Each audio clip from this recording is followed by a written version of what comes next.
Y bueno, ya lo bueno. Entonces, todos los que están por ahí dando vueltas, vayan tomando asiento.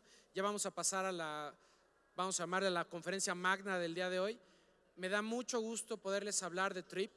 Trip Hawkins es uno de los profesionales en Silicon Valley de más trayectoria. Hay un lugar que es el Museo de la Computación, donde se da un premio y reconocimiento a las personas que han hecho una contribución significativa a esta industria. Él es uno de los 10 que están en ese museo, para que sea una idea del calibre de persona. Él empezó su carrera como ingeniero en computación, llegó a Apple, se convirtió en el director de marketing de Apple y en 1982 se salió de ahí para fundar lo que era su propio proyecto, Electronic Arts. Electronic Arts al día de hoy es de las pocas empresas de videojuegos que siguen vivas desde esa década, con éxitos que año tras año han roto récords. Creo que todos aquí han escuchado o jugado en algún momento FIFA. Han sido muy buenos con distintas franquicias. Ellos son los creadores de FIFA, de Madden, de muchas franquicias de deportes, y no son tan conocidos por sus juegos de teléfono, pero estoy seguro que varios de ustedes o los han jugado o los han visto. El más conocido que tienen es Plants vs. Zombies. Ellos rompieron una industria al crear un videojuego donde, al ser totalmente gratis, pero con una versión, vamos a llamarle freemium, fueron generando un modelo muy adictivo de descargas y por mucho tiempo tuvieron el récord de más descargas en un videojuego. Entonces, Electronic Arts es una empresa espectacular, está cambiando muchos paradigmas, y Trip es de estas personas visionarias que a través de los tiempos ha sabido inspirar a una nueva generación y compartirnos ese conocimiento. Entonces, sin más preámbulo, me gustaría presentarles a Trip Hawkins. Denme un segundo para ver si ya está por acá. Bienvenido. Entonces, con ustedes un aplauso, por favor, Trip Hawkins.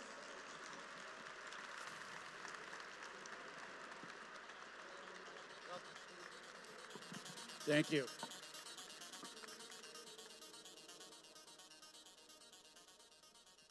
Good evening, everyone. Thanks for coming out to hear me. I just thought I'd maybe start by telling you what it was like when I first got to Apple. There were only about 25 office workers in the whole company at that time. It was a group about this size.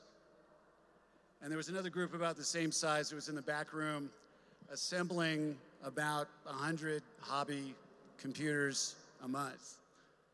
And on my second day on the job, my boss said to me, Trip, find a way we can sell these to businesses. And that became the personal computer industry. Of course, I actually went to Apple because I wanted to learn how to run my own company. I had already decided many years before that I was going to start Electronic Arts. And I was planning to do that. So, of course, Electronic Arts came along a little bit later.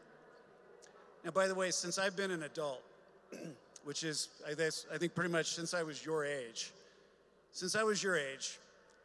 there have been 40 companies in America that have gotten to be as big and valuable as Electronic Arts.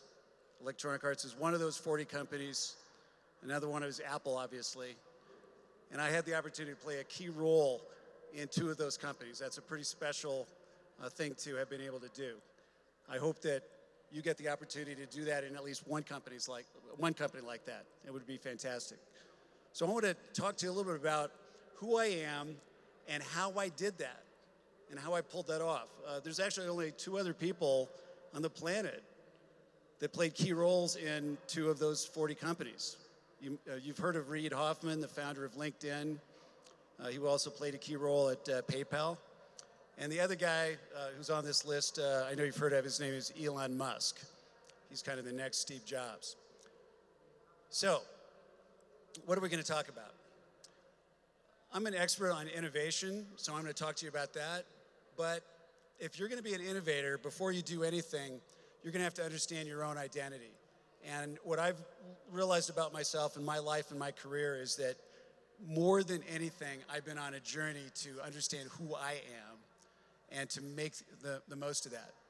So we'll talk about that, and then we'll get into the practical issues involved in the startup process and how to go about that. Anybody know who this is? This is Mr. Blériot, the Frenchman, who was the first person to fly an airplane across the English Channel from France to England.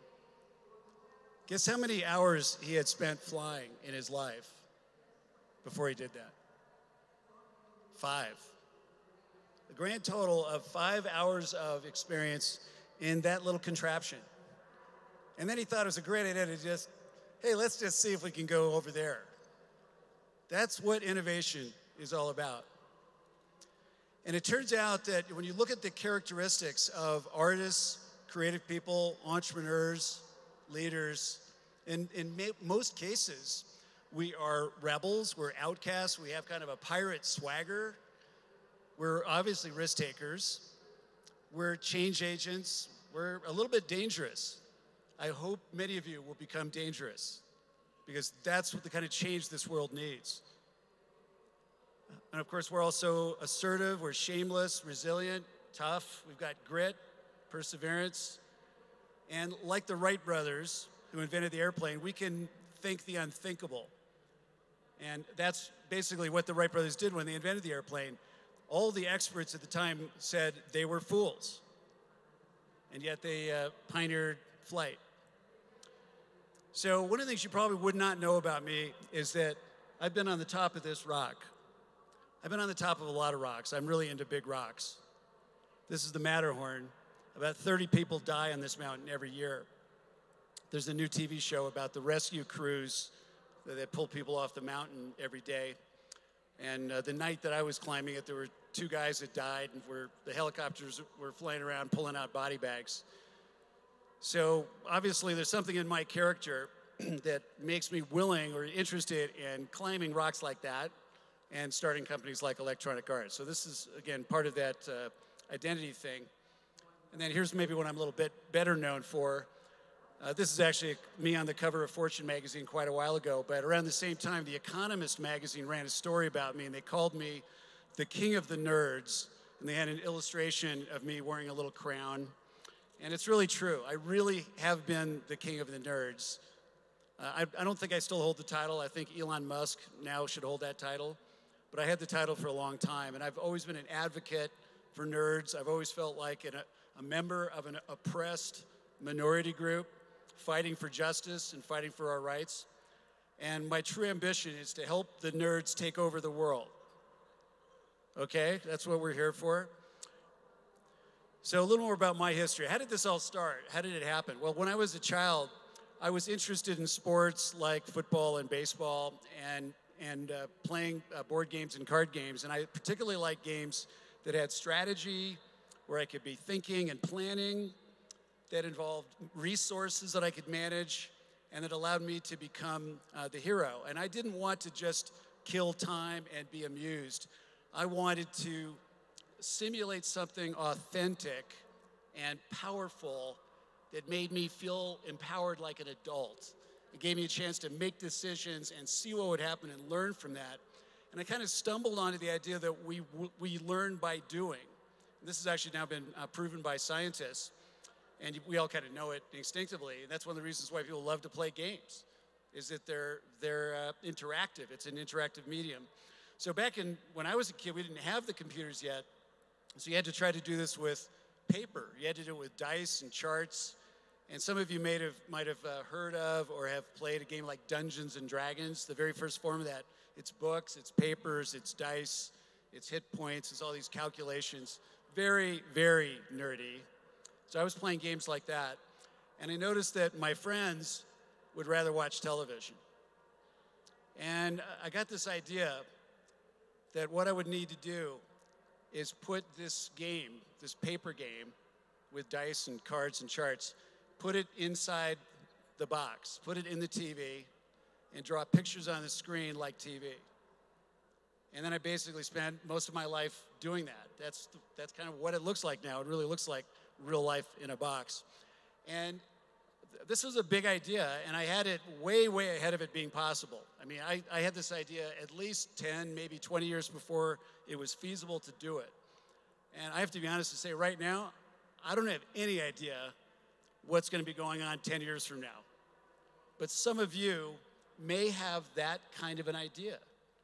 And some of you may be able to plan and prepare the way I did.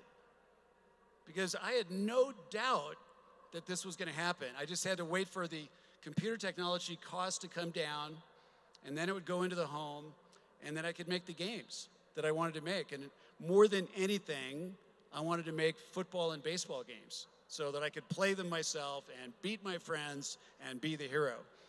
So, of course, I committed to this course of action when I was a kid, and then everybody tried to stop me. Now, how many of you have, as a creative person, as an artist, as an entrepreneur, bounced your ideas off of family members or teachers and had them shut you down and try to discourage you and tell you not to do it? How many of you had that experience? Okay, so you're all going to have that experience. Fundamentally, it's not possible for your mom and dad to understand what you are talking about. They just can't. Look, my father was listening to big band music. He didn't even know what rock and roll was. He never liked it. He's trying to convince me to like big band music. Holy cow. And they don't really know what the younger generations are doing, and they're not using the technologies and taking advantage of what's new the way we do. So, of course, your mom and dad can't understand, and many of your mentors will want you to do something more predictable. But this is the nature of innovation. It is not predictable. You've got to be willing to take some chances and go try to make something new happen. So my favorite example of this is that I was at Harvard kind of wasting my time. At least I felt I was wasting my time because I was trying to get them to give me a special degree, which they eventually did. It took 2 years. But I got them to give me a degree in video games. It was called Strategy and Applied Game Theory. My thesis reader later won a Nobel Prize in game theory. So this is serious academic stuff, actually. But in order to get it approved, I had to get the head of the economics department to write a letter saying that I didn't belong in the economics department. And when I met with him, he told me that I was wasting my time at Harvard because I was monkeying around with games. That's what he said. And of course, I walked out of his office on a cushion of air because I thought, great, he doesn't want me in his department. Perfect. He then writes a letter that torpedoes me and says, we'd be delighted to have Mr. Hawkins in our department. That delayed the whole thing a year. But then the president of the United States got that guy to become the head of the United States government Council of Economic Advisors, and he went off to Washington. A new guy came in, he wrote the letter I needed, and that's how the first person in the history of universities got a degree in video games. So at any rate, who am I? I'm the guy who did all that. Along the way, I realized that there's a lot of people that think I'm an asshole. There's a lot of people that think I'm a saint. One person even called me an asshole saint. I've also been told I'm the smartest person that you've ever met. And I also do 2 really stupid things every single day. So this is the complications we have in trying to figure out who we are. And in my evolution, what I realized is that there's a big genetic factor because I actually come from a bunch of scientists, artists, pioneers, and entrepreneurs. And it's kind of genetically in my wiring to do a lot of the things that I do. I didn't know that until maybe the last few years. And I came to appreciate that my work destiny could be achieved because of my passion and these epiphanies that I had about how I was going to be a middleman between the programmers and engineers, because I could talk to them and understand them and communicate with them, but I could also go talk to and understand the public. And I had a few of these moments in my career where I realized nobody else in the room understood what they were all talking about, and they couldn't understand each other. And I realized, yeah, I'm the guy who has to help translate. And this happened both in the PC industry and with video games. So meanwhile, while I'm having all this success in my career, I wasn't having success in my personal life. There were a lot of issues there, and I really wasn't content. I wasn't as happy as maybe you'd think I would have been. And I had the, I would say, garden variety kinds of midlife crises that a lot of people have. In some ways, I made myself into a martyr. So these are bad things. Why am I admitting these things to you? Because I would like to help you accelerate your midlife crisis. I would like to help you have it right now. And if I can get you guys to wake up and realize what you need to learn in order to figure out who you are now, you won't maybe waste the next 20 years. And a lot of people do. A lot of people go through that first 20 years and they get to their 40s and it's not working.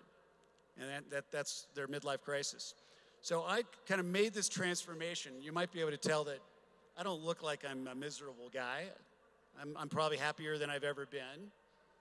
So I was able to be transformed. And it had to do with the fact that I'm fundamentally curious. I was willing to make myself vulnerable, and I'm extremely determined. And I applied those curiosities to myself. And I took a lot of classes. I read literally 1,000 books to help me with this. I did really fabulous therapy. I looked into tools like MBTI, which is the Myers-Briggs Type Indicator, CBT, which is cognitive behavioral therapy, religion. I'm a practicing Christian, things from science, including genetic research. And then in my last company, which I sold last year, If You Can Company, that company actually, I spent 5 years studying emotional intelligence with the world's leading experts. A little bit like how in the old days, to make a football game, I would work with someone like John Madden to make Madden football. I wanted to work with the expert to build on what I knew. And so I did the same thing with emotional intelligence and made this game called If. And it's a remarkable game. It actually works. But part of that transformation was that the process of making that game helped me actually learn these tools and skills that are known as SEL, which stands for Social and Emotional Learning. So this is how I've evolved. I'm, again, just going to share with you some ways that you can accelerate the process. So here's a little meme about skydiving. You don't actually need a parachute to skydive. However, you do need a parachute if you want to skydive a second time. Okay, so entrepreneurs want to jump out of airplanes and do risky things, but it's good to have plan B, like let's open a parachute. So entrepreneurship is really hard. The rule that it's 99% perspiration and 1% inspiration. That was said by Thomas Edison. Thomas Edison, he invented recorded music, he invented the movie, he invented the light bulb, and he did 1,000 experiments before he got the light bulb to work.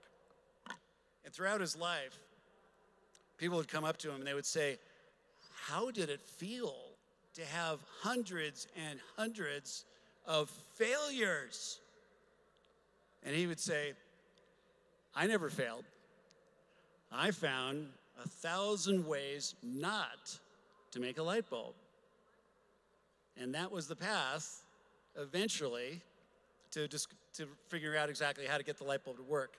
And this rule is true. And what it's pointing out is that it's not so much about the idea, it's about the execution, which requires effort and work. And that's the most important thing. Fortunately, nobody bothers to be an entrepreneur or an artist unless they're an optimist, so you have that going for you. However, you're going to find yourself bogged down, running into walls, and you're going to be afraid. You're going to resist change, because we all do. There's going to be times when you want to quit. But if you want to be a winner at this, you have to change, and you have to keep going.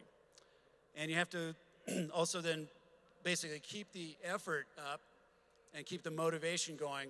And if you are in alignment with your true self, then you will never lack the motivation, and you will always make the effort.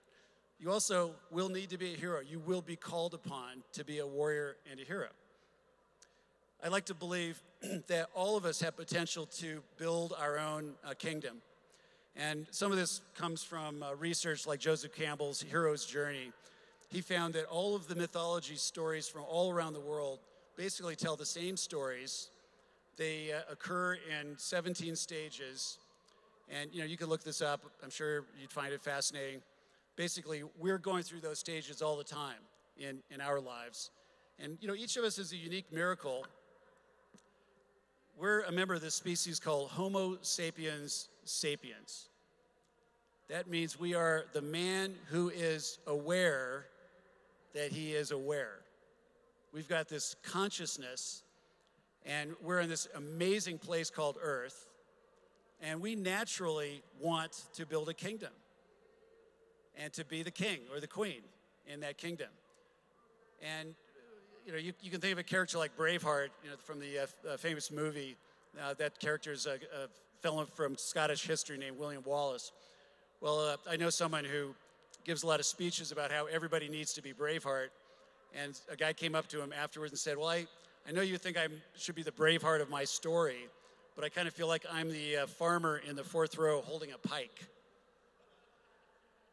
So sometimes it does feel that way, but each of you is in a unique position in your family and on this planet, and you have a unique angle and a unique viewpoint and an opportunity to observe something that nobody else can see, and then the ability to be a hero who does something about it and builds a kingdom around it. And I believe that our desire to build kingdoms, it has to do with the fact that we're a 2 million year old life form. Life forms need to keep going. And I don't think a life form wants to leave that to chance. I don't think if it was just free will and random chance, we'd all be here today. I think that there's some wiring built into us that's an evolutionary adaptation that has helped us get here. And those voices are still very much in our heads. And you're going to be at war sometimes with those voices, and that's part of your identity that you have to figure out. And one of the ways you can get an angle on it is by figuring out who your heroes are, what heroes you care about. So this is something that I noticed even as a child. I fell in love with this movie, Lawrence of Arabia. It won a whole bunch of Oscar awards when I was a kid, and I kept hearing the music over and over the night that the Oscar awards were on. And then when I saw the movie, I really connected with it. And oddly enough, it's about a British guy who's kind of a disaffected soldier. He's not even really appreciated as a member of the British Army. And he finds himself in Arabia, and he has to organize all the Arab tribes and become their leader, and they eventually give him this outfit that's a prince's outfit. So again, you talk about being a hero and being a warrior and building a kingdom. He literally built a kingdom without being a member of it. And the reason you have OPEC today is because of Lawrence of Arabia. Anyway, he was a very inspiring source for me. Walt Disney, another one, I think maybe for obvious reasons. But basically, I found that I resonated with the people that I selected as heroes. They were all underdogs, they were minorities, they were risk takers. They really cared about battling against injustice, even if it was risky. They're very creative, hardworking, resilient people working on what I always thought were worthy causes. So, those are other people's kingdoms. What does that have to do with mine? Well, it's funny because when I was a kid, I wanted to build a castle. Anybody here ever think it'd be fun to build a castle? Yeah, that's part of kingdom thinking. Mad Ludwig built this one back in the 1800s, and they killed him because of it. They got fed up with him bankrupting the treasury. But look at all the ways we build castles today. Look at all the video games now that involve allowing you to be the hero of the kingdom and building a big castle. And of course, this doesn't leave out the girls. We have the Disney princesses. That's a huge industry, just one example. Then, of course, for adult entertainment, we have Game of Thrones. There's only 92 million web pages talking about this show. Cersei is now queen. We're all waiting for the next season to see what's going to happen to her. Meanwhile, to get to be the queen, to get your kingdom, you have to go through some warrior stages. And you're going to have to wear armor. You're going to have the red armor, the white armor, and then the black armor. You're all in your red armor. The red armor is the armor of youth. It's the armor of bloodshed, of anger, of fury, of perspiration, of running through the building with your hair on fire, of yelling and screaming and battling and losing blood. So you've got to do that first. You've got to kind of prove yourself and figure things out. From there, we progress to the white armor. Now, what happens with the white armor is you've had success. So after I built Electronic Arts, I was in the white armor. And you get a little insulated from what's really going on. And you're surrounded by sycophants and people sucking up to you, and everybody wants something. And now you suddenly have this empire that you have to manage and supervise. And I'll tell you, you don't own stuff. Your stuff owns you. And this is why the Empire in the Star Wars movies, they don't really know what's going on. It's too big, it's too complicated. And they've got all these guys running around that clearly don't know what they're doing. Their radios and their helmets never even work. So this is kind of what it's like in the white armor. You're kind of riding for a fall. And this is where you're likely to make your biggest mistakes. This is where people head right into those midlife crises. Okay, if you survive that, you get to the black armor. The black armor is when you're old enough, like me, that you've had all these experiences, and you're an expert about death. You've had friends die, family members die, companies die, ideas die, relationships die, etc. And you get kind of used to it. And here's the thing about the black armor. It's more like a robe. You understand things. You feel things. And, you know, that red armor, it's really tough. Stuff tries to hit it, and it can't seem to get in. And you can just keep fighting. You know, you don't even notice that you're bleeding. With the black armor, it just comes right in. You feel everything. It's incredibly painful, but you have the maturity and the wisdom to know how to handle it. And that's the grace that you want to be aiming for down the road.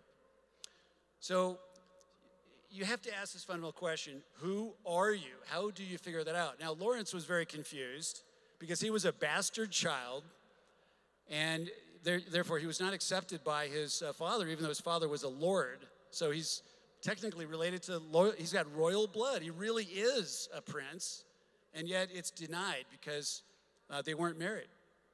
And here he is in Arabia, and after his biggest triumph at Aqaba, which I'll talk about later, he crosses the Sinai. He goes all the way across this huge desert and gets to the Suez Canal.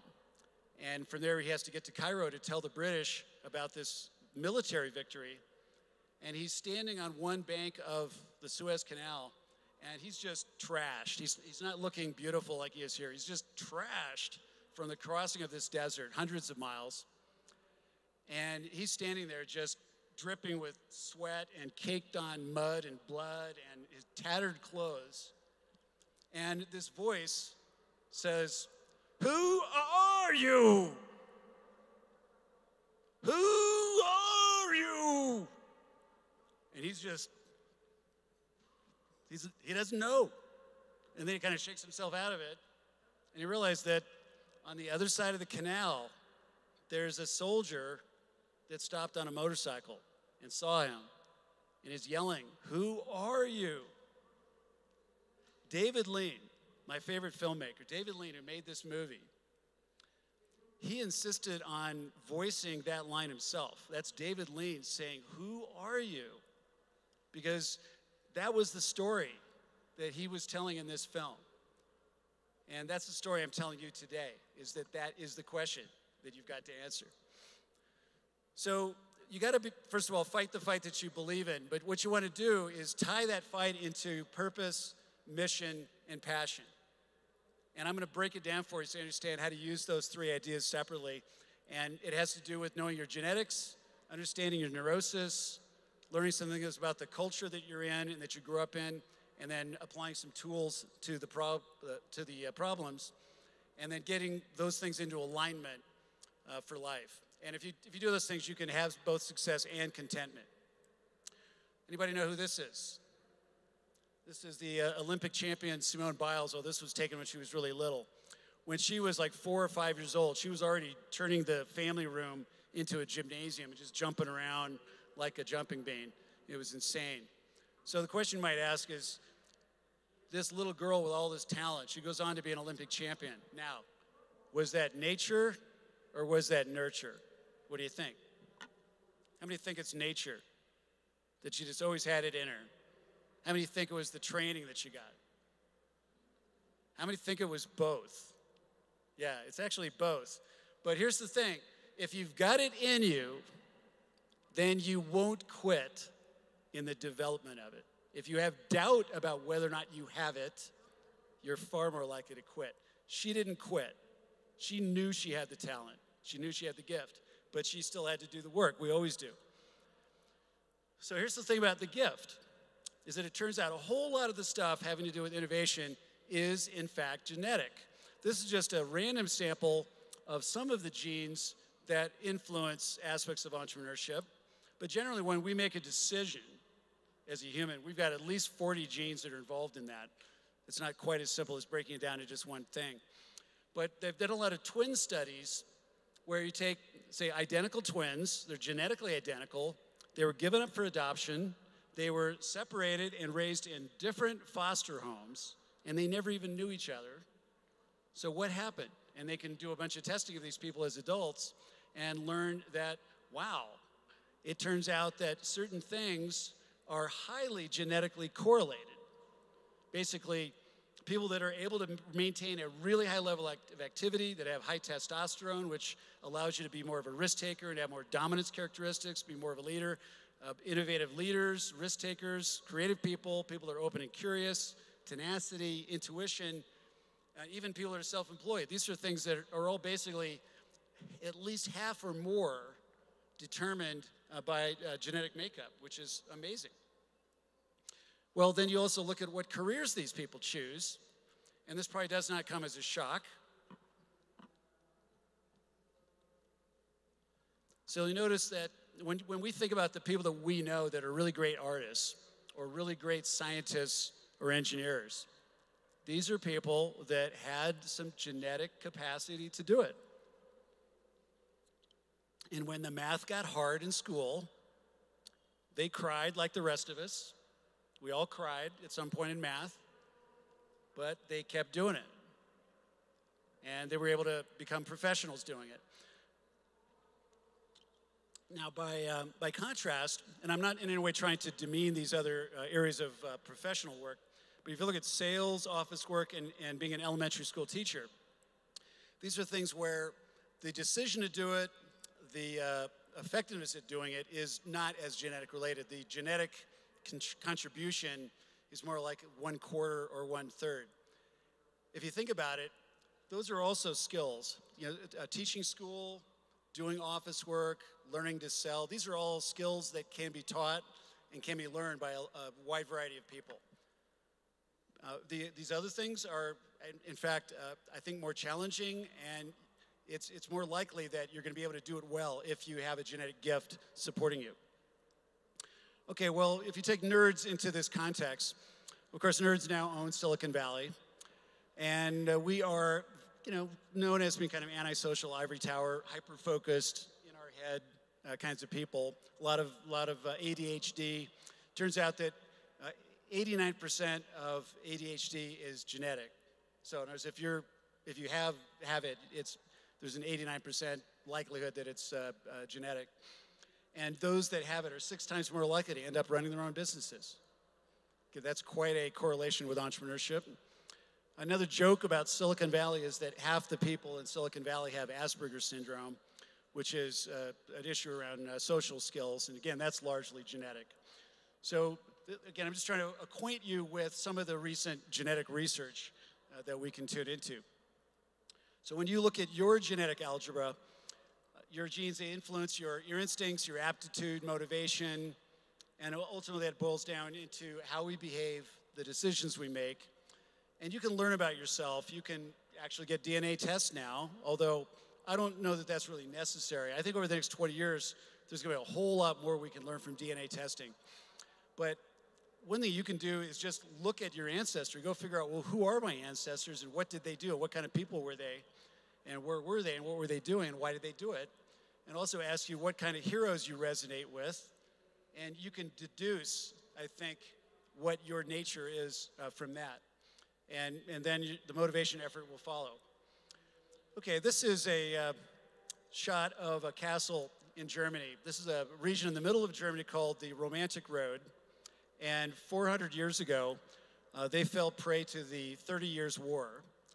And it's never recovered. Basically, it's remained a bucolic, beautiful agricultural area.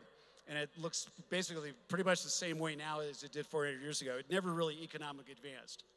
So this is an interesting question to ask about León, about Mexico, about any place in the world, is how do we economically advance when we're in the presence of examples like this that got stuck 400 years ago and they haven't moved since then. By contrast, I was born in California. California is a remarkable story. Let's take a look at it. Basically, it really started with the gold rush. That's what first attracted a lot of people. And it's only been about 167 years since the gold rush. And California has only 0.5% of the world's population. And yet, the economy of California is big enough to support 3,000 billion-dollar industries. In fact, the only 4 foreign countries in the world that have a bigger economy than California were the major combatants in the world wars. There were empires that had been around for thousands of years. California's been around for 167 years. And California right now produces 125% of the gross domestic product of India with only 3% of the people. Since the gold rush, California's been inventing and pioneering a major new industry about every 5 years. One of the brand new ones is going to be cannabis. Now that the voters said it's legal, that'll be the next edition of California leadership in a major new economy. You guys all know the names of several other industries that California is famous for, but that's quite a record. A new industry every 5 years. Wow. There's no other place on the planet that's anywhere near that. Now, I mentioned a little while ago that since I became an adult, there were 40 companies that had gotten as big as EA. And you would think that, particularly at the time I was born, most of the population of the country was in the Northeast. You know, these really big cities like New York and Chicago and Philadelphia and many others. And you think, well, shoot, those are big cities with lots of people, strong economies. Why can't they invent the next new industry? Well, they didn't. Of those 40 companies, guess how many started in California? 30. 30. It's amazing. So part of what I have to tell you today is the secrets of what made California what it is today, which is what you want Mexico to be in the future. So pay attention. So is this culture or genetics that made California? Basically, I think you can say it's both, because basically California is all immigrants. Everybody in California is an immigrant, pretty much. And if you think about the psychology of being an immigrant, these are exiles that aren't even popular where they were, and they're willing to leave home, and it's being suggested that they should leave. And they're outcasts, rebels, risk takers. Then they're persevering enough to actually get to California. Then they're creative enough to invent a way to make a living. And then they're ingenious enough to reproduce a few generations and get them to go further in school and to get better jobs and to keep it going. And they're ingenious, and they're leveraging tools, environment, and innovation, and this is still going on.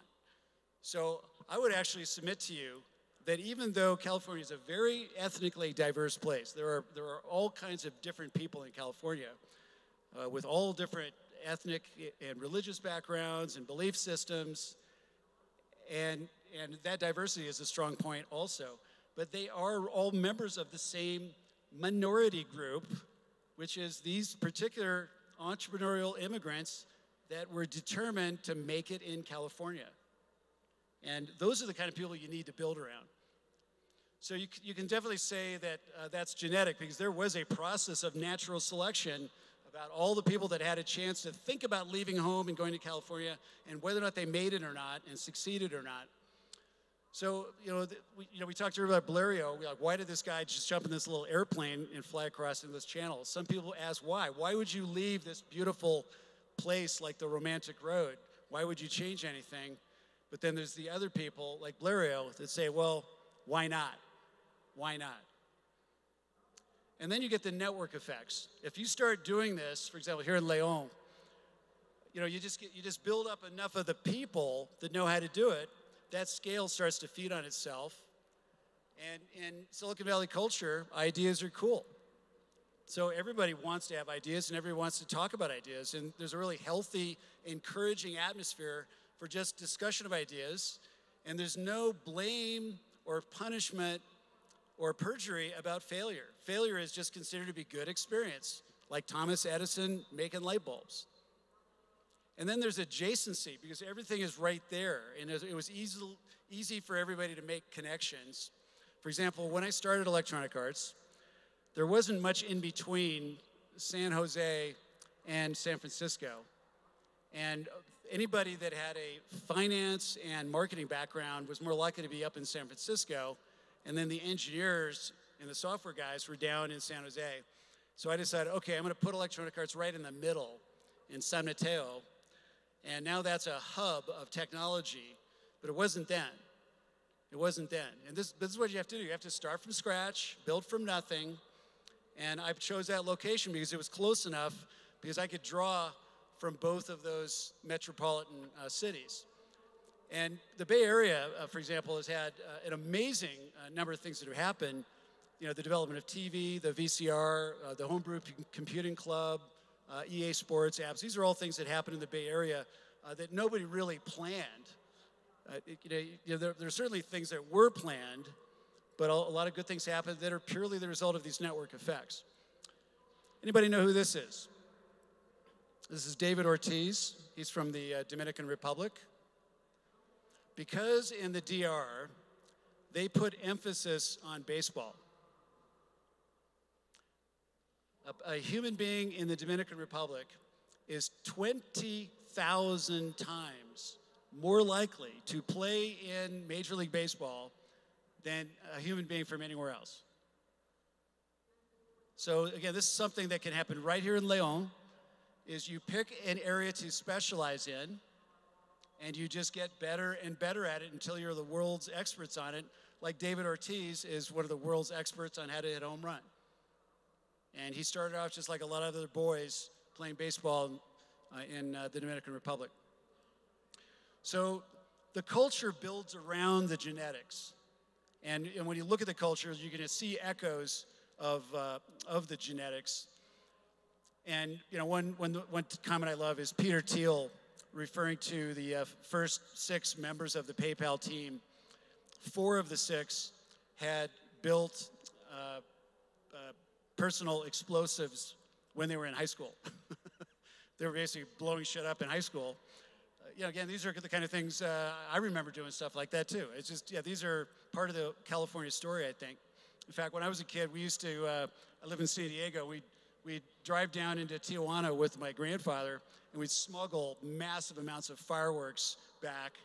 And my brother used to like re-engineer them and build guns and do other stuff. And again, this is just part of that genetic foundation of what these people are like. So you do have to think about both the genetics and the culture and how you develop the culture, and you want to enhance the talent pool in that culture. So if some specific things were chosen to focus on here, then you'd want to try to figure out how to attract people to come here that have those genetic capabilities. Okay, so at the end of the day, you can ask yourself, do you want to be a peacock or do you want to be this rock? Well, the peacock has a very pitifully small brain, and a huge butt. You know, it's a lovely-looking bird, but be the rock and accept the fact that if you're going to be a gem, it will require some polishing. So now we're going to talk about how you can do that. First of all, you have to accept that you have a neurosis. Don't take it personally. Everybody has one. It's impossible to go through childhood without something going wrong, without getting some kind of wound, with having some kind of critical voice in your head. And we develop these coping mechanisms that are really just Band-Aids on our subconscious. And then we go around as adults and we go off without really knowing why we're going off. And you know, really what I'm trying to say here is that we don't really understand why we're behaving the way we're behaving, but there are things that are triggering us. Well, again, if you do therapy, if you read books, if you use tools like the MBTI, another good one is something called the attachment relationship test. Attachment relationships are a very profound piece of psychological research about what happens with little babies and how their limbic brain is forming emotional memories even before your hippocampus is activated and you have a photographic memory. Anyway, this is just stuff that you can work on, is really what I'm trying to say. And you know, as you work on yourself, of course, if you're going to do anything innovative, you're going to need a team because you can't do everything. You're going to need some clones of yourself. You're going to have some peers that you respect at a level of equality that are experts on other things that you're not as good at.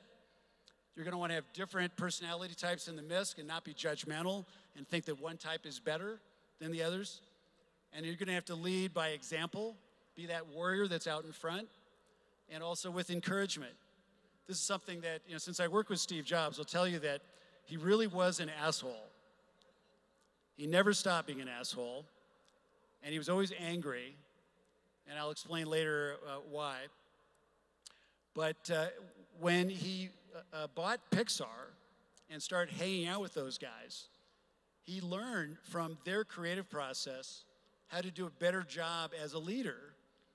And he realized that, number one, focus on who is in the room and do they belong in the room. And then secondly, encourage them.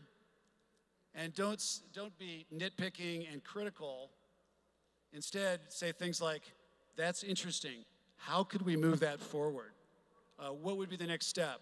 What should we do next? It's encouraging people to continue on the journey they're on whatever work that they're doing.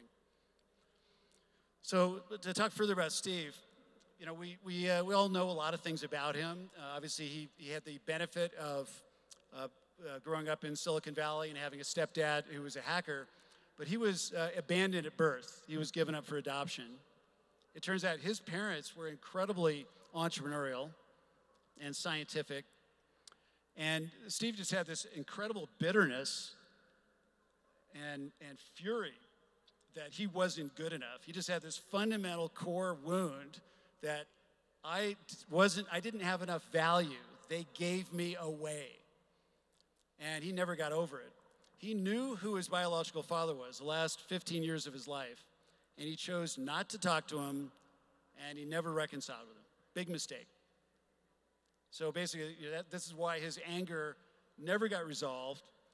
And when people get angry, they unleash damage on other people around them, but the person who's suffering the most is themselves. They're doing tremendous damage to themselves. So Steve never resolved that, and I think in some ways he was a martyr also. This is one of the hazards of being a driven entrepreneur, is the possibility of becoming a martyr.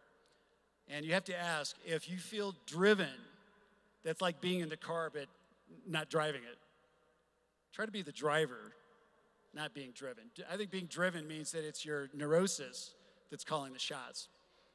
And I think there are some fundamental reasons how we got into this place. It's what I call the lost village, because it wasn't that long ago that everybody lived in a little tribe or a village, and we hung around the tribal elders and our parents all day long, all the generations always living together. And there was rich social life and intimacy, and we had a good sense of the culture and identity, and we kind of naturally had the emotional intelligence skills that we needed to become citizens in that tribe. And that's all gone now, because it's been replaced by big cities where you don't know your neighbors, and we don't go to religious services together, we don't have tribal elders, we don't hang around our parents. This curriculum has been lost. Well, in the last 30 years, it got reframed as social and emotional learning, and you can see the list here of the major topics of social and emotional learning, and research started to be done to recognize its effectiveness. So we have a huge problem with kids being depressed. We have a huge problem with kids being bullied.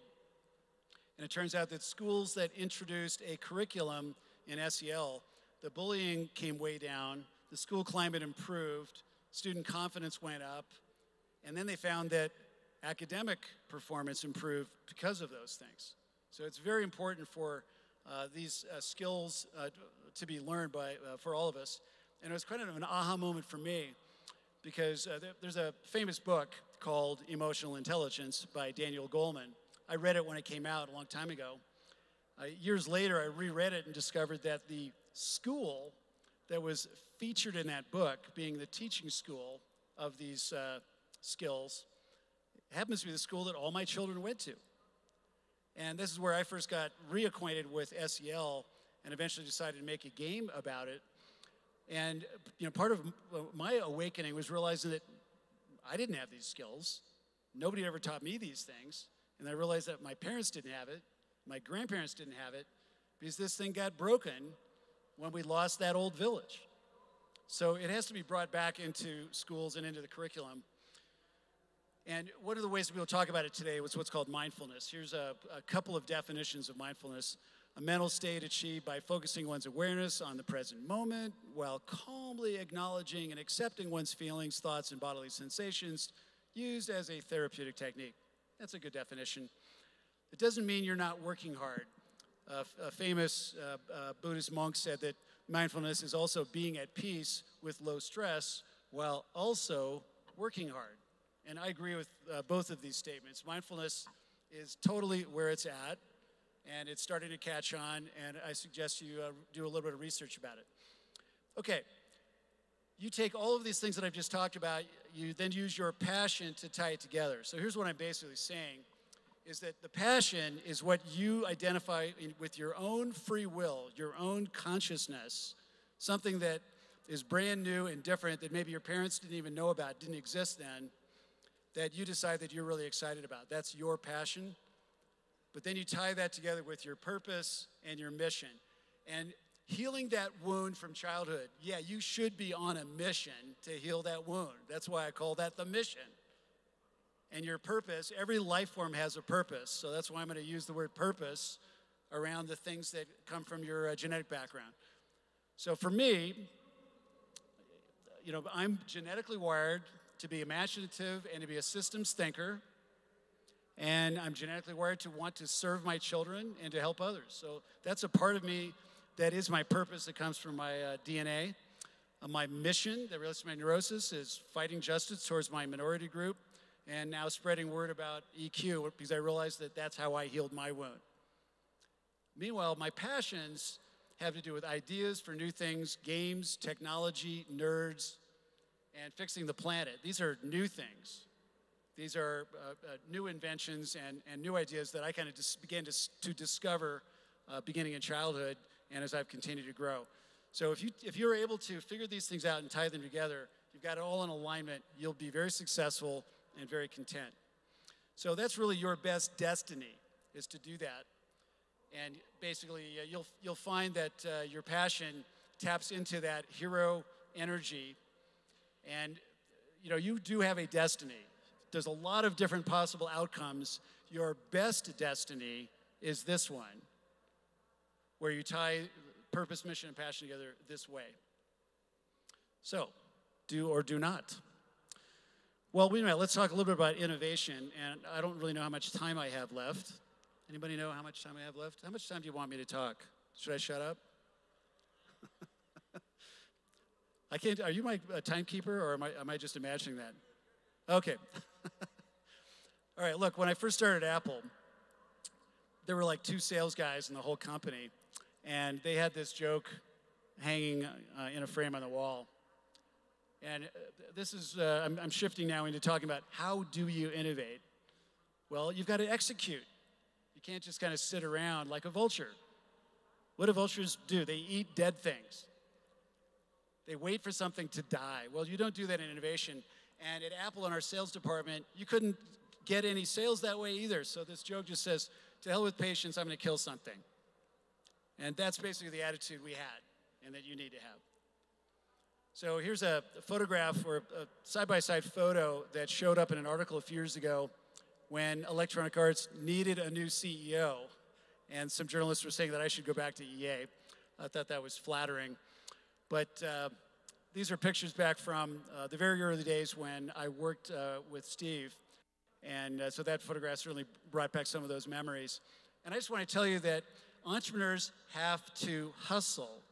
And I'm going to tell you how I hustled my way into Apple in this tiny little company in a Silicon Valley where it was known that you could not make it in Silicon Valley then unless you had an electrical engineering degree, which I did not have. There was also a rule that you should never be the first person in a company with an MBA, Master's in Business, because everybody else would pull out their knives and stab you and use you as the proof that they don't need to have an MBA.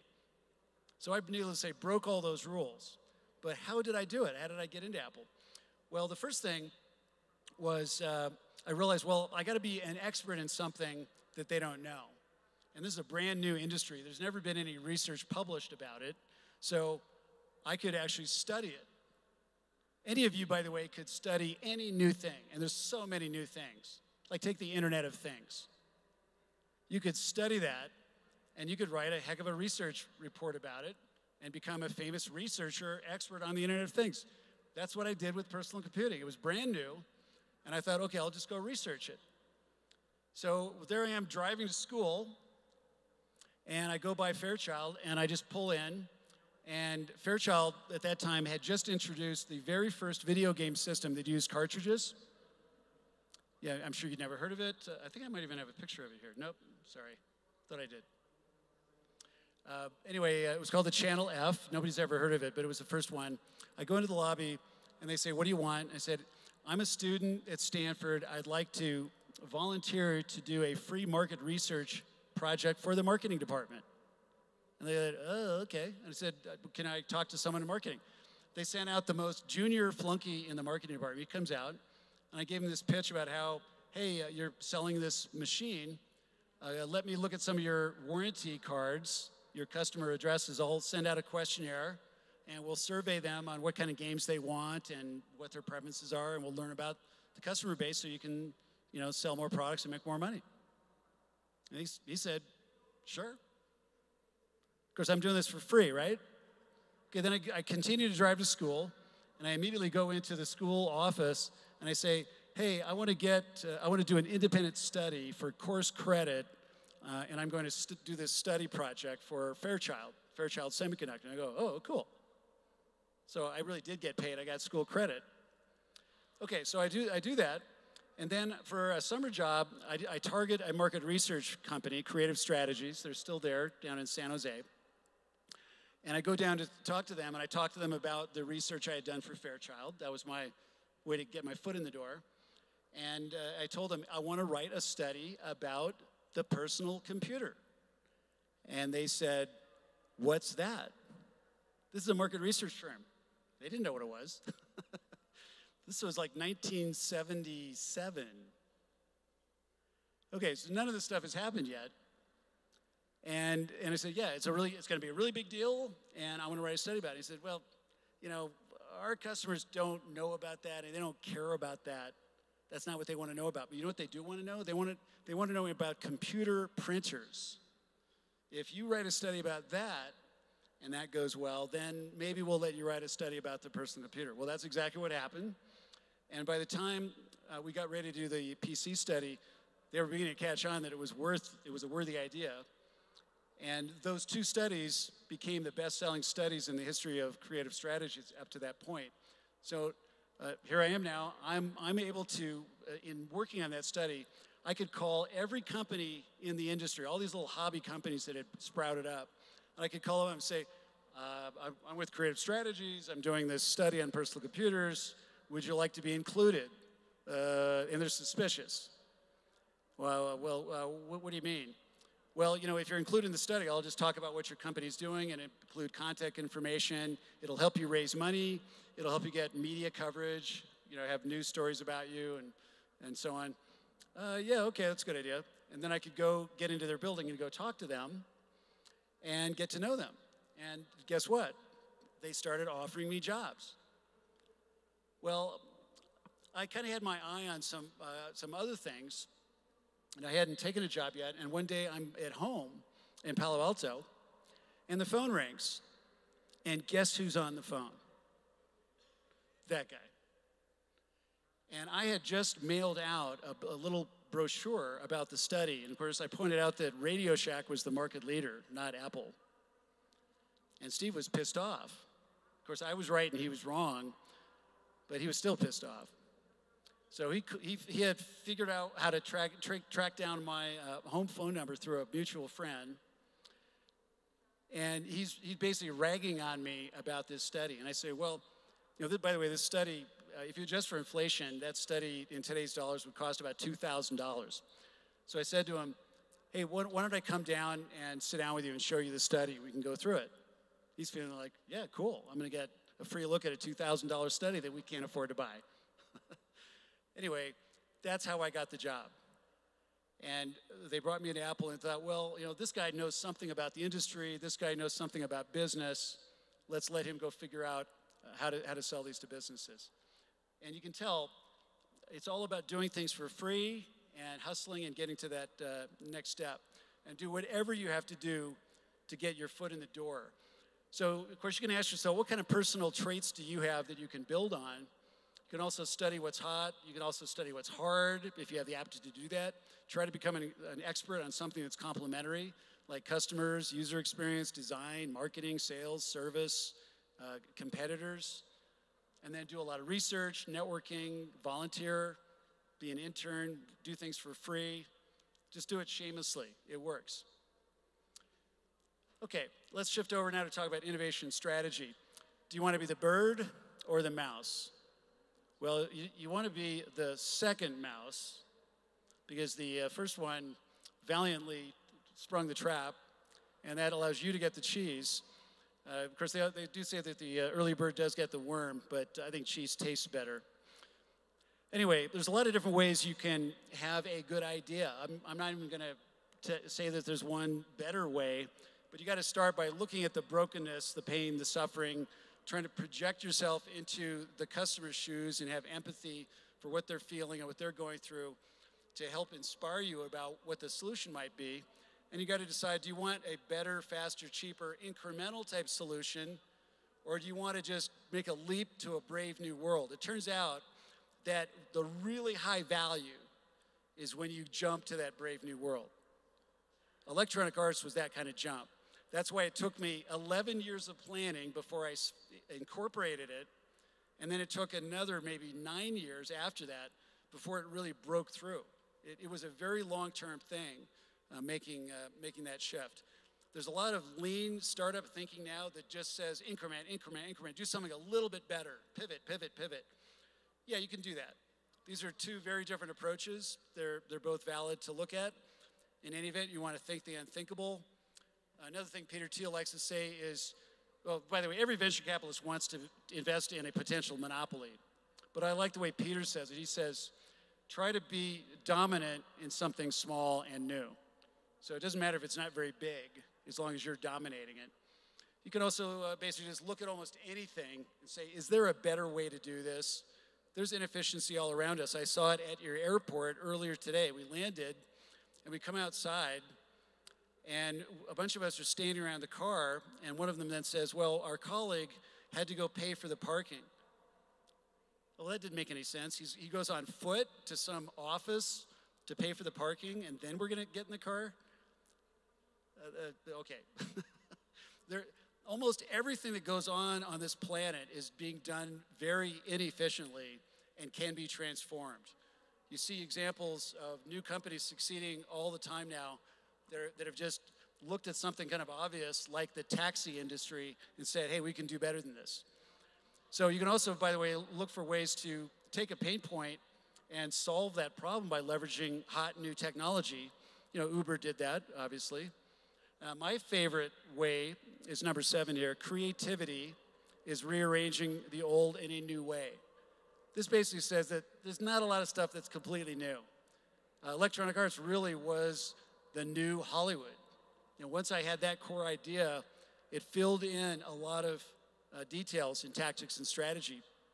It was just rearranging the old in a new way. You know, another thing you can do is study a market segment, look at the competition, figure out situations where there's a weak leader, figure out situations where they're overlooking something or someone that you could partner with. But no matter what idea you have, number 9 and number 10 are very important.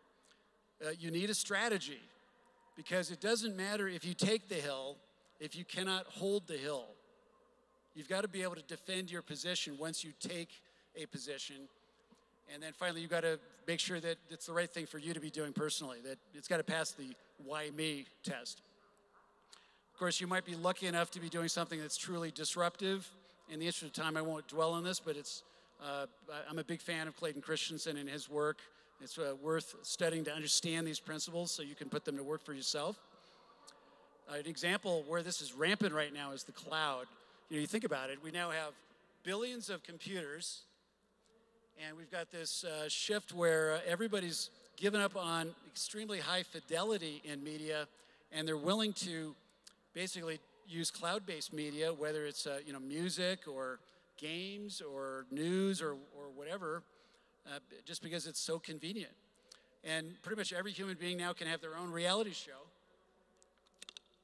America just elected a reality show person to be president. So being having your own reality show can be incredibly powerful. This is kind of the age of narcissism and exhibitionism. There are going to be a lot of cloud-based businesses around that, and that's going to lead to a bunch of new stuff. Of course, I'm a game guy, so I'm excited about the fact that we now have billions of gamers. And the game industry has made a huge business model shift because of the cloud, from selling copyrights, where you had to go to the store and buy the game, to basically just downloading and playing it for free from the cloud, and then making microtransactions, buying virtual goods. And this has shifted dramatically the world from distribution business models to what I call discovery business models. In the old days, you could build up market share like Electronic Arts did, and basically through market share become dominant and to have scale and efficiency. But in a internet, mobile, cloud economy, it doesn't work that way. Basically, you're talking about people discovering things on their own with search, through friends networks, through recommendation engines.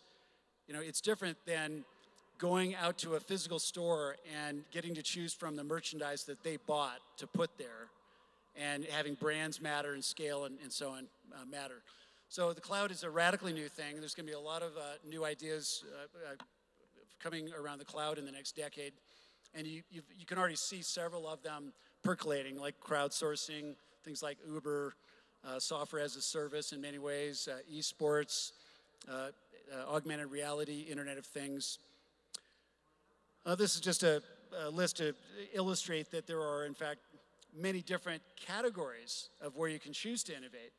I like Richard Branson in that he's not a very complicated guy. His idea is, let's make it fun, and let's have really great customer service while we're having fun. And it doesn't really matter what he applies it to. He can make that work in anything from records to airlines. And then, of course, Apple got really good at user experience. That's basically a whole class of innovation for them. I like to think that what Apple did was they made computers organic. And basically they feel like they're alive. And they're so dynamic, they feel like a very natural extension of us. So, of course, we're attracted to them. Anyway, you see some interesting names on this list.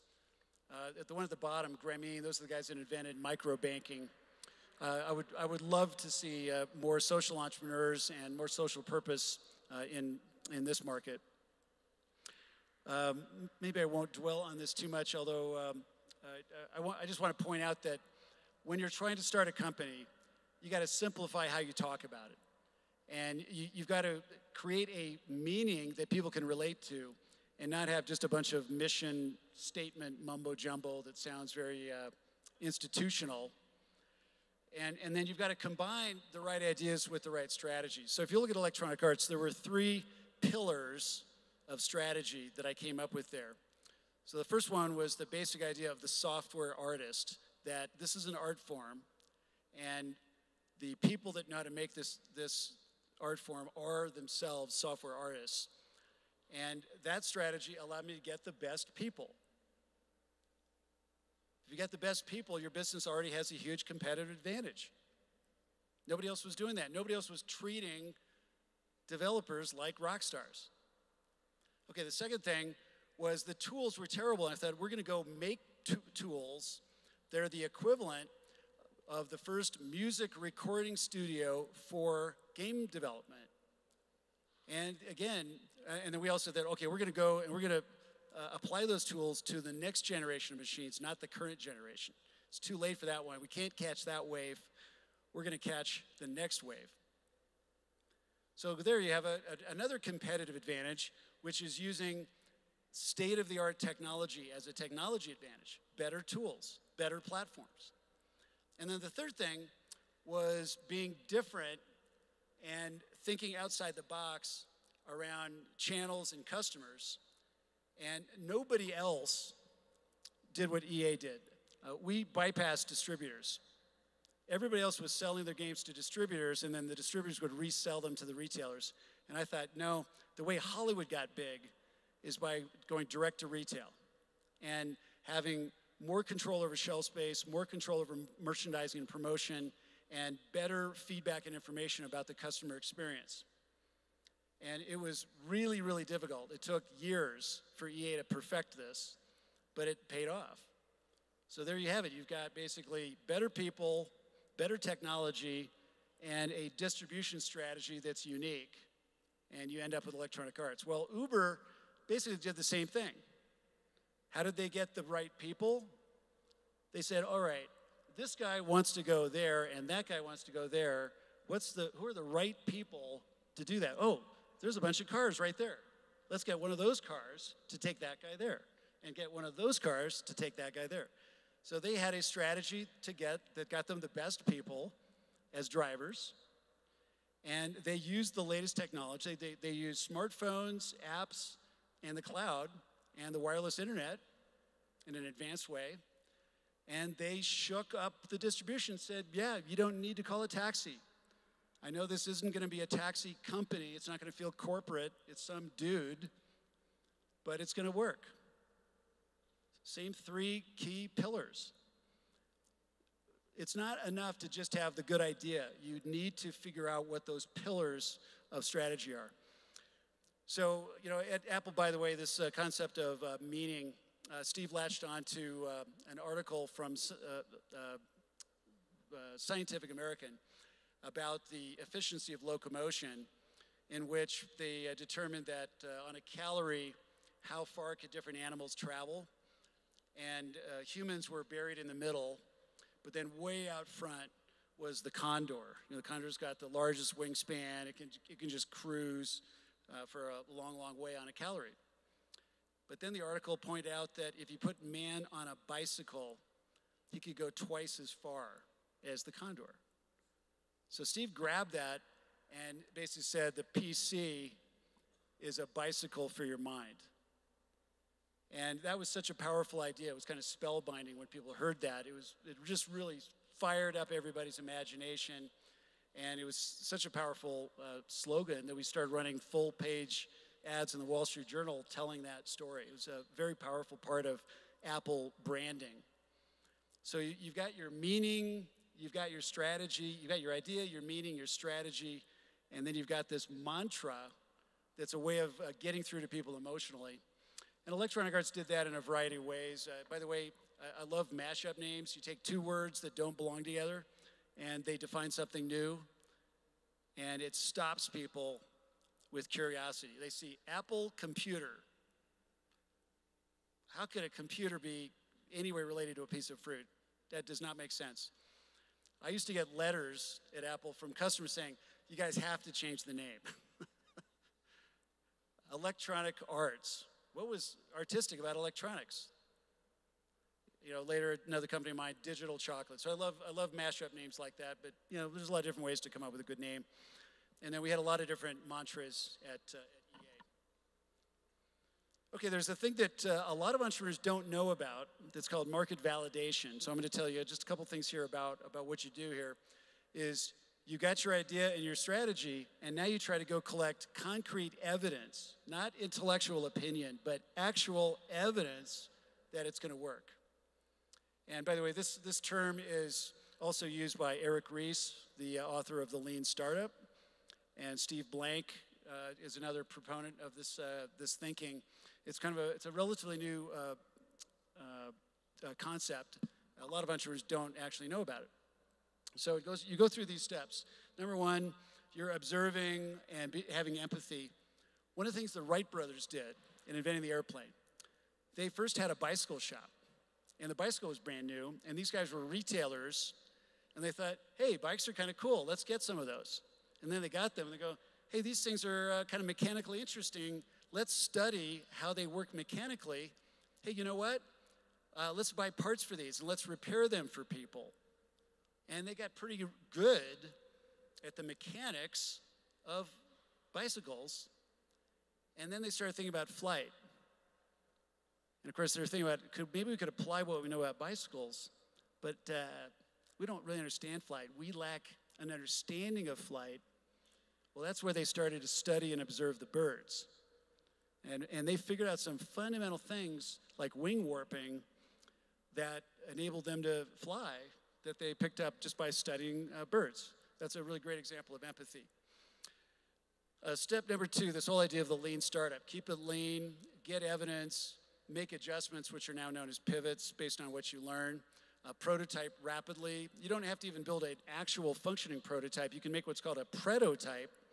That's just prototype with the word E, the letter E, preto, which means you're faking it.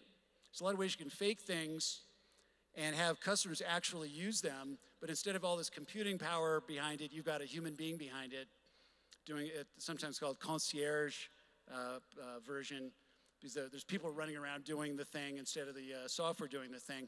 But the whole point is to really see if people will behave the way they said they would as customers, and if they'll pay you the way you need to get paid. And then you just keep iterating on the user feedback as you continue implementation. And if you're going to make it, it's going to be because you achieve combustion. At some point, it just, boom, it happens. The Apple II, that was that kind of product for Apple. The first EA sports game was that kind of game for EA. And then you start to get people adopting the product and talking to other people about it, and that's when you know you've got something. And you've got something you can build around, now you can raise capital, and eventually you can get to scale. Scale is something you don't really worry about unless you've done the other 7 things. How many of you would like to raise money for a venture? Okay, well, I'm just going to tell you one little lesson. I don't have that much time here, but I want to make sure you understand. If you're talking to an investor, what does it look like when they say yes, and what does it look like when they say no? Okay, when they say yes, they deliver to you within 24 hours a term sheet proposing an investment. That's what yes looks like. Everything else is no. Everything else. They're going to say all kinds of nice things because they don't want you to dislike them. If you turn out to make the next Uber, they don't want to have you be the butt of one of their jokes. And they don't want to have a bad reputation if you decide not to like them because you criticize their idea. So they don't want to say anything negative. They want to maybe say something encouraging. They'll also, in some cases, be using you for market research, saying, hey, go study this, go investigate that, go learn about that, go meet with these guys, and then come back to me and tell me what you learned. That all sounds like I'm an interested investor, but I may just be taking advantage of you. Okay, obviously you're going to raise money. You have to make a pitch. Guy Kawasaki says, pitch like an A-10 Warthog. I agree with him. Don't be up in the clouds like a B-2 strategic bomber where you can't even see the ground, you're just talking conceptually. Don't be like the Navy SEALs where you're down in the details. You got to be at about the right level where you can see the ground and just unleashing incredible firepower in your presentation and really inspiring the audience. Those are the pitches where people get excited about the leadership and the business proposition. And you got to hustle. Always got to hustle, whether it's raising money, getting publicity, operating like a guerrilla. There was one time where we had a big product line coming out at Electronic Arts, and I wanted to get a big story about it. And I thought USA Today was the right national newspaper to write this story. But the reporter would not take my phone calls, and he wouldn't agree to an appointment. Okay, I'm in California. He's in Washington, D.C. I just flew across the country and showed up in his office and said, I'm here for my appointment. And what do you think happened? We got on the front page of USA Today. He was so embarrassed that he'd forgotten about the appointment. This is what you have to do. Here's another one. I'm in Japan, and I'd put together this $100 million deal to make a new video game technology with 3DO.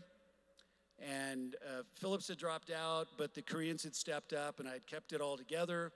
And then Matsushita, the largest consumer electronics company in the world, they told me, Torib-san, it's only going to be 50 million. They just on their own decided that to cut my deal in half. And I said, no, not going to do that, not going to do that. And I'm thinking to myself, look, if you don't want to do it, that's, you're, dishonoring yourself because you made a commitment, but I'll just do it with the Koreans, your worst enemies. And they just sat there firm, and I'm thinking, wow, what's going on? And I'm trying to contact LG and Samsung, and they're not responding to me either. I'm wondering what's going on. And then I realized, oh, I get it. Matsushita has told the Koreans, let us negotiate a loan with Tripp, and then we'll include you later, which is really, we'll screw you later, but they didn't know that. So I'm in this meeting in Tokyo. Actually, it was in Osaka, sorry. And it's not going well. And I decided, well, this isn't going to happen. So I just passed a note down the line to the end of the table, and it just said, Mr. Hawkins needs to be booked on the next flight to Seoul, Korea. And the junior person on my team went to the next room to give it to one of their assistants to book the flight. And she comes then running into the room, kind of terrified and freaked out, hands it to the person at the end of the table, and they pass it up to the big boss. And he looks at it and realizes, uh-oh, Tripp is going to Korea. So they get me a taxi, and I go to the airport, I get on my flight, and I fly to Korea. And meanwhile, they're calling Samsung and calling LG and saying, are you meeting with them? Why did you agree to meet with them? We told you we would handle this. We're not meeting with him. Well, who's he meeting with? We don't know. We'll find out. What did I do? I landed in Seoul, Korea. I checked into my hotel. I sat there for 2 days. I went to San Francisco, and I invented out of nothing the perception that I had a committed strategic alternative, and I made a $100 million deal with Matsushita without ever talking to the Koreans. I'm telling you what it means to truly hustle. Truly hustle. If you think other successful industries are immune to this kind of stuff, this kind of hardship and challenge and effort, well, let's talk about the movie industry briefly. Every single studio except MGM went broke at least once. MGM only didn't go broke because they were owned by a giant parent company. The G in MGM, however, got kicked out. That's Goldwyn. Sam Goldwyn had to start his own studio, made a lot of great movies through Samuel Goldwyn Productions. Mr. Fox of 20th Century Fox, he went to jail. Disney went broke 3 times. So this is normal in an innovative industry. So anything that's going to happen here in the next 20 years, it's going to have these kinds of things going on. Oh, by the way, here's the early days of Apple. First CES show. All right, so you recognize the guy in the middle. On the far side over here, we have Mike Marklow, the chairman of the board, who was my first boss, and then we have Steve over there, my second boss. And then in the back, Gene Carter, who's head of sales and one of his sales guys, and that's Gene's wife and Mike's wife, and 2 PR people from our PR firm, because obviously when you go to CES, you're doing media. That's how intimate it all was back in the beginning. It can start small and it can get really big. The mouse, I'm very proud. This is one of 2 products that I worked on that are in the design wing of the New York Museum of Modern Art.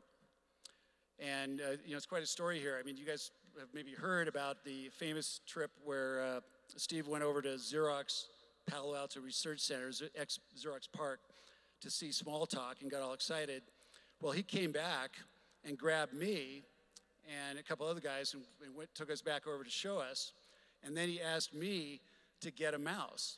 So I brought, through my colleague, the first mouse into Apple, which we had smuggled out of Xerox. And we took it apart. It had a $450 parts cost. We realized, well, that's not going to work. And so we ended up going to a friend of mine.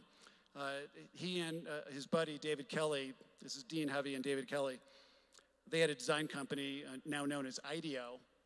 And we went to them and said, hey, we want to see if you can figure out a way to make a mouse for us for only $15. And they did. And it was an optical mouse. It had a much more elegant design. But we were also still worried about Xerox being a competitor because Xerox was using this with this amazing Alto system that had all these advanced features. Now, it was too expensive to produce. The whole system was, the mouse was, but we were still worried about their intentions. So here's another example of hustle. I flew to Minnesota because the office equipment retailers, the guys that sell typewriters, were having their annual show. It's called the NAMDA show, the National Office Machine Dealers Association Conference. And they're going to a really fabulous place like Minnesota with the snow. And I go there, and there's all this office equipment on display.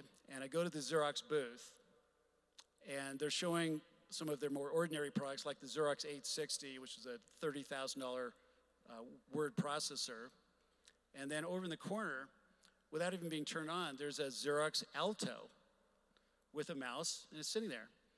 So I go up to the reception, and I said, who is the highest ranking person here? And she says, it's that guy right there. He's a senior vice president. Thank you. So I go over, and I hit on him. And I said, excuse me, can you tell me what your thoughts are about the mouse and the Alto? And he said, are you planning on using the mouse with the Xerox 860 product line or any other products? And he said, no. Really? You're not planning on using the mouse? No. Why not? I don't like it. Why don't you like it? Because it can roll off the table. Now, you guys maybe think I'm telling a joke. I'm not. A very, very big industry for companies like Apple got built because guys like that had thoughts like that. I'm just sharing a little bit about how this stuff really actually happens in the real world. Okay, at EA, the validation point was the software artist. Bill Budge became the first famous artist for EA, and he was a little bit reluctant to come on board. And you know what I had to do to finally get him on board? I had to get down and beg. I had tried everything else. Literally, I begged, and he came on board, and the rest is history. Okay, now just really quickly, I'm going to take you through how I went through the validation process and the creation of EA Sports. So I'm a kid. I'm enjoying watching sports on television, and one day I discovered this thing called a newspaper, and I noticed it's got these numbers in it, and I was fascinated. I'm a nerd, I already told you that, but I'm looking at this stuff thinking, wow, what incredible system is codified in this stuff. And that's how I first got interested in statistics and using statistics in games and having authentic games replicate genuine statistical performance. So I then became a big fan of some other products. There were these tabletop products like D&D, but with sports. Here's an example of one of those games that I played as a kid. And then I built my own prototype. Basically said, hey, I can make a better football game than they have. I know more about football than they do. So this is my first commercial game. It was just a game with charts and dice and table lookups and stuff. And when I was working on this stuff, I kind of deduced Bayesian probability theory on my own just from studying the cards in these games. I was just totally geeking out on the stats. Anyway, this is how we prototype. And of course, I lost every penny of the $5,000 I'd borrowed from my father. But it was worth more than my college tuition, that's for sure. Meanwhile, it turns out that one of my neighbors on our street had retired, but had previously been the president of the American Football League before they had merged with the National Football League. And so I went and hit on him, and I thought, hey, can you introduce me to the NFL and help me get a deal with them? And he gave me the address for Lamar Hunt. Lamar Hunt was in charge of the American Football League. The trophy you see here is the trophy you get if you win the American Football League. It's called the Lamar Hunt Trophy. This Lamar Hunt is a big dude. So I'm a kid, and I send a nice letter to Lamar Hunt proposing that we have this business arrangement, and I get this really polite rejection letter telling me to get lost and go back to school. I still have that letter. It is a treasure. I love that letter. That letter comes back, and I'm thinking, oh my God, that's Lamar Hunt's signature. I didn't really mind. I can't, come on. What do you think I could have expected? But it made me think, okay, I don't have any leverage to do business with the NFL right now. How do we fix that? How do we fix that? Well, I told you about the big pivot earlier where I figured out I'm going to put real life in the box. And here's the Channel F where I did that first research project with Fairchild. And then finally there's a chance to actually make a game at EA. But instead of working with the NFL, first of all, the graphics of these machines is so limited, you can't do a team sport. So I invented a new game, which was just one-on-one basketball. I didn't really invent that game, but it wasn't like a famous game. And I thought, okay, we can make that because we can have 2 characters worth of graphics. It's still going to look terrible. And I thought, all right, there's hundreds and hundreds of athletes, and I only need 2 of them. And after I get one, I'll ask him to convince the other one. So I need to just sell and close one athlete.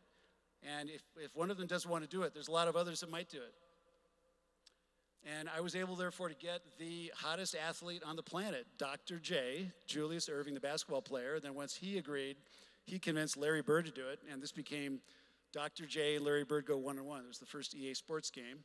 And you can see it looked quite primitive back in the 8-bit days. But then, of course, it gets better. Then, of course, I wanted to work on a team football game next. And first I decided I would save money if I worked with a football coach that was not as well known. So I approached Joe Kapp, famous NFL quarterback that had retired and become the coach at the University of California. And he said, I want my name on the game and I want a royalty. And I thought, shoot, if I'm going to have to pay, I might as well get the most famous coach. Who's that? And that was John Madden. And he was pitching Miller Lite beer. He was the Ace Hardware man. He was a Emmy Award-winning broadcaster. He'd won the Super Bowl as a manager, as a coach. So I pivoted off to John Madden, and here's the way we took advantage of him.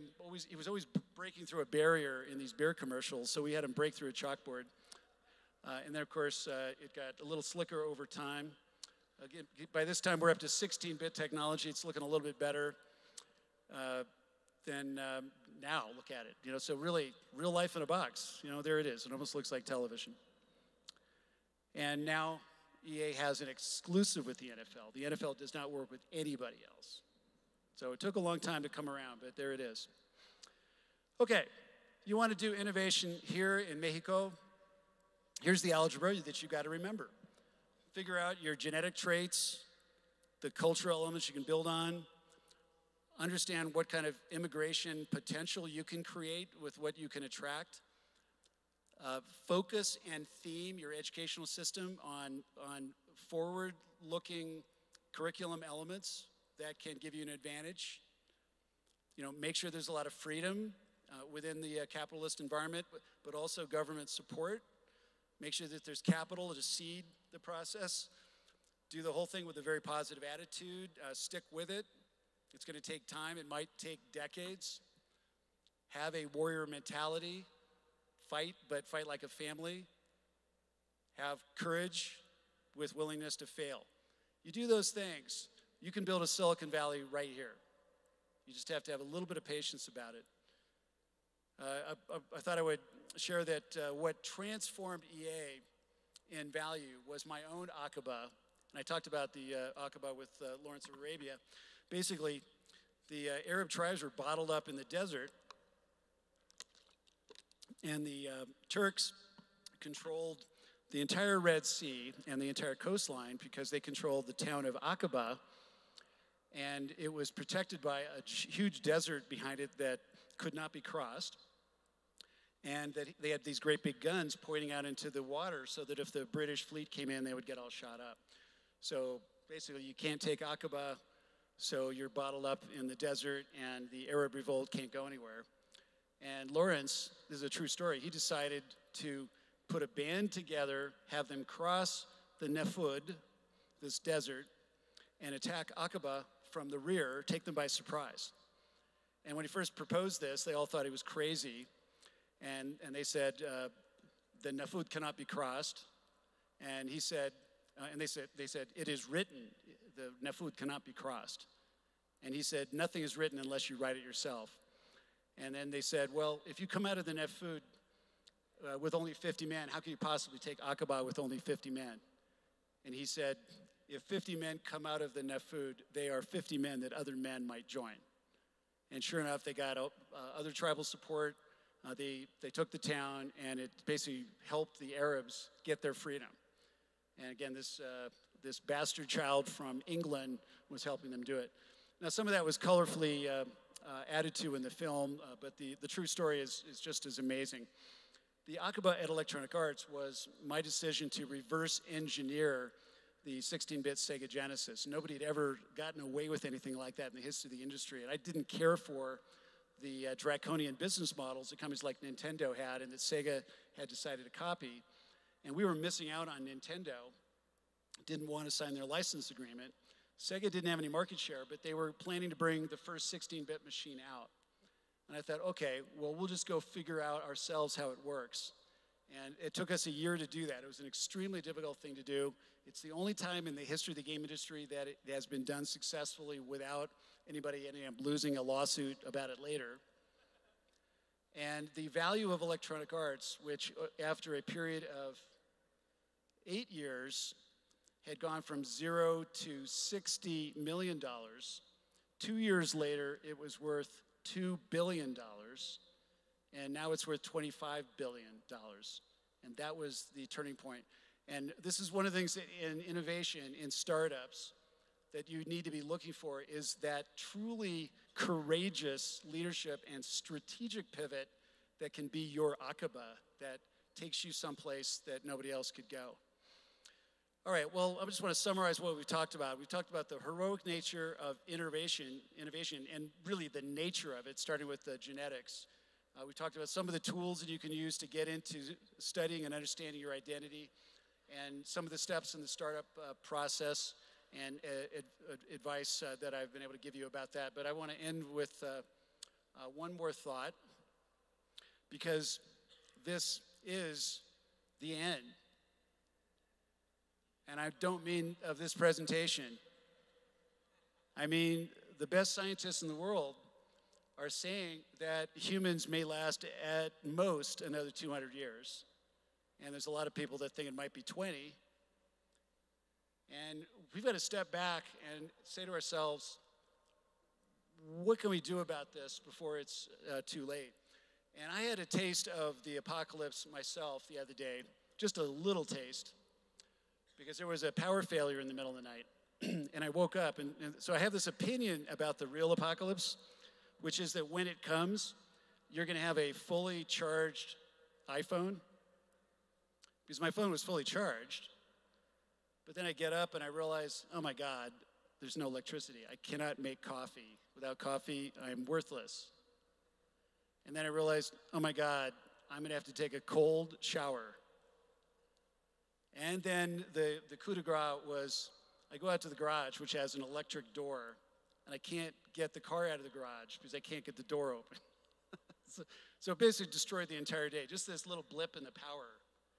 And that's when I realized, wow, we're just totally dependent and set up around all these things that we consume and use and do and depend on. And yeah, we're going to have a really hard time when the apocalypse comes. And everybody's living in one of these rat races. And in New York, it's about money. LA, it's about vanity. San Francisco, it's actually about wanting to believe they're smarter, maybe thinking they're better educated.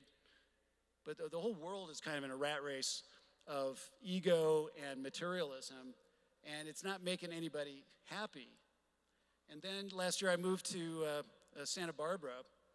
Again, we can look at a guy like Steve Jobs and ask ourselves, what was that about? You know, he did all this innovation, but he never got to be happy. He was in a rat race too.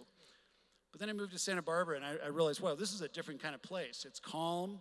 There's not much of a rat race. There's a different scale of human living. There are different values in this community. This is a bunch of values that we need in the 21st century to save the world. So the way I think about it is one of you could be the 21st century Steve Jobs. If you're going to be in the history books, you're going to have to save the planet. Otherwise, there won't be history books. But one of you could be forward-thinking, a social entrepreneur, an innovator who effectively uses technology, which is basically tools and what in game theory we call technical solutions that solve problems like the prisoner's dilemma, just surely with technology. And I'm pretty sure that innovation has to be led by technology. But I hope that you guys can have a sense of humanity and compassion and maybe let go of the materialism that got us here and really help transform the place that we're in. So all of this boils down to finding your Matterhorn and climbing it like I climbed mine, and doing the kind of work that I did to transform myself, and to be or not to be. That really is the question. Are we going to be? Are you going to be? I like this guy, Carl Deutsch, the way he said it. We are all torn between the will to live and the wish to die. And the wish to die becomes strong when we are no longer willing to continue to change. In innovation, it's all about change. In startups, it's all about being willing to change and changing faster than the competition. If we're going to save the world, we must change. But my generation's too old to do this. We're too set in our ways. It's going to take you people. You're going to have to make the changes. You're going to have to do it. And I know you can do it. It's worth fighting for. Carl Sagan called it the pale blue dot. I hope you do it. Be warrior heroes. Your duty is to only fight a righteous battle. Be determined. And get ready without thought of pleasure or pain, gain and loss, victory and defeat. Just fight the righteous battle. Thank you.